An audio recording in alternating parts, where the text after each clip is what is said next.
What's up, everybody? This is Whisky and Six. I'm Rob. Doing the Ardbeg NO, and I'm also including the Ardbeg Dark Cove Committee release. I actually have a bottle of this sealed, but Jeremy was kind enough to share his bottle with me and then leave me a sample where I would be able to review it. Jeremy from Sipper Social Club, that is. This bottle here was sent to me from Bry, who's the whiskey ambassador for Ardbeg and Glenmorangie in Ontario. So I'm told these are made in very similar ways. I figured because they're made in very similar ways, why not do a video comparing them together, getting an idea of what they're like. This is 46.6%.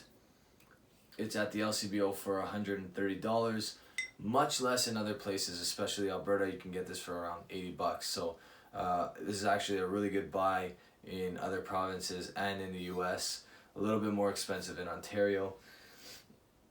The committee release, the Dark Cove, unfortunately now is going for obscene prices. You're looking at close to $400 for this, if not more.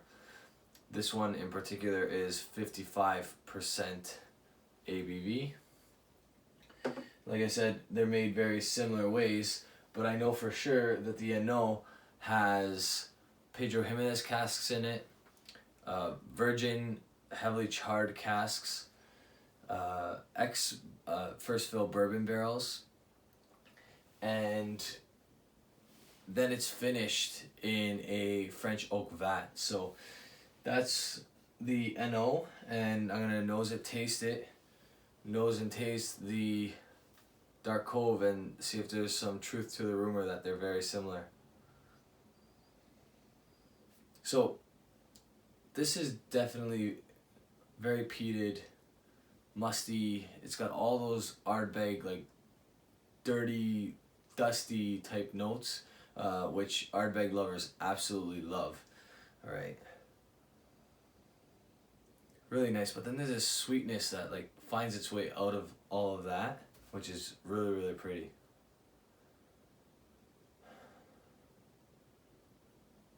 I wouldn't say that I get a lot of PX per se, but there's definitely some sweetness in there for sure. That could be also from the virgin oak casks. Okay, so that's the NO. On the nose for the Dark Cove.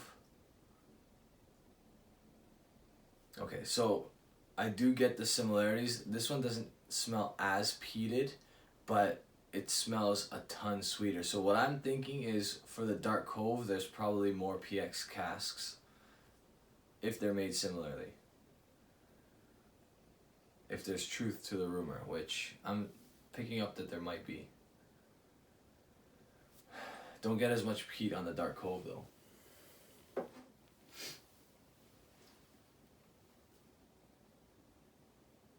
Yeah. The color is a little lighter as well on the NO. Get a lot of salinity. Ocean spray for sure.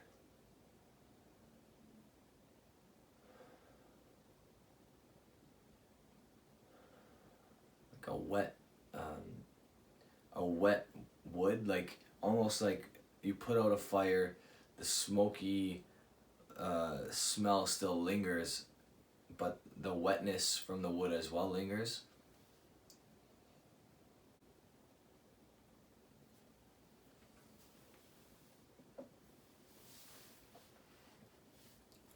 Definitely sweet. Not as smoky on the palate. A nice ABV. It's got a nice viscosity to it. Not super creamy. Pick up the sweet on the back end as well. The finish lingers. Really nice. The Dark Cove.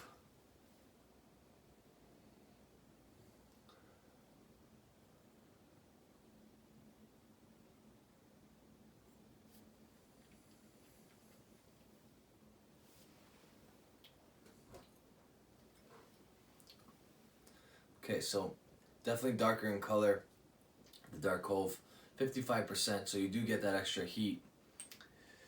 I don't know if there's much of an age difference here, but I know that the Ano is supposed to be part of the core range.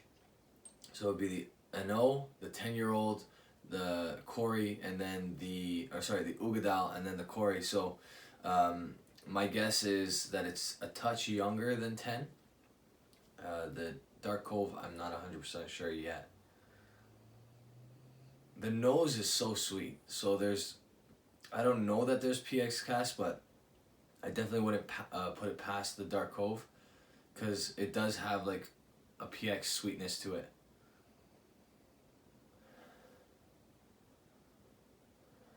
This one's definitely more peated, alright, on the nose anyway.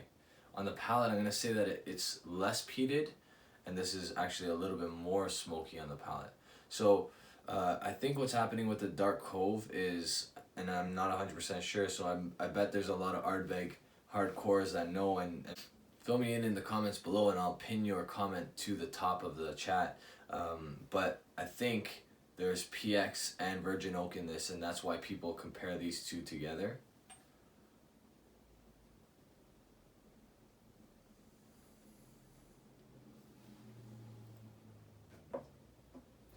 Now, nearly the 10% ABV could equate to the color difference. That's part of it. But I do think that this might be a little bit younger, or maybe a little bit less PX casks involved, because I don't get a lot of PX on this at all. And then I'm talking about the Ano. Really sweet though.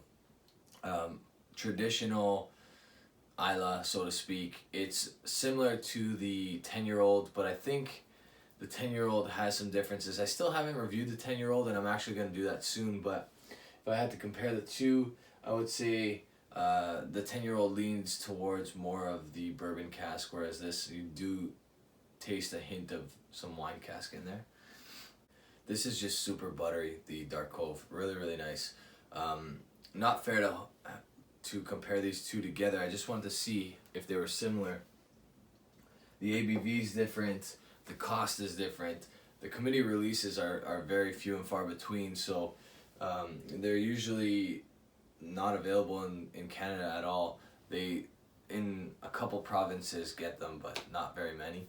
Ontario never gets committee releases, to be honest with you. So obviously that Dark Cove is excellent. I would give the Dark Cove an 89.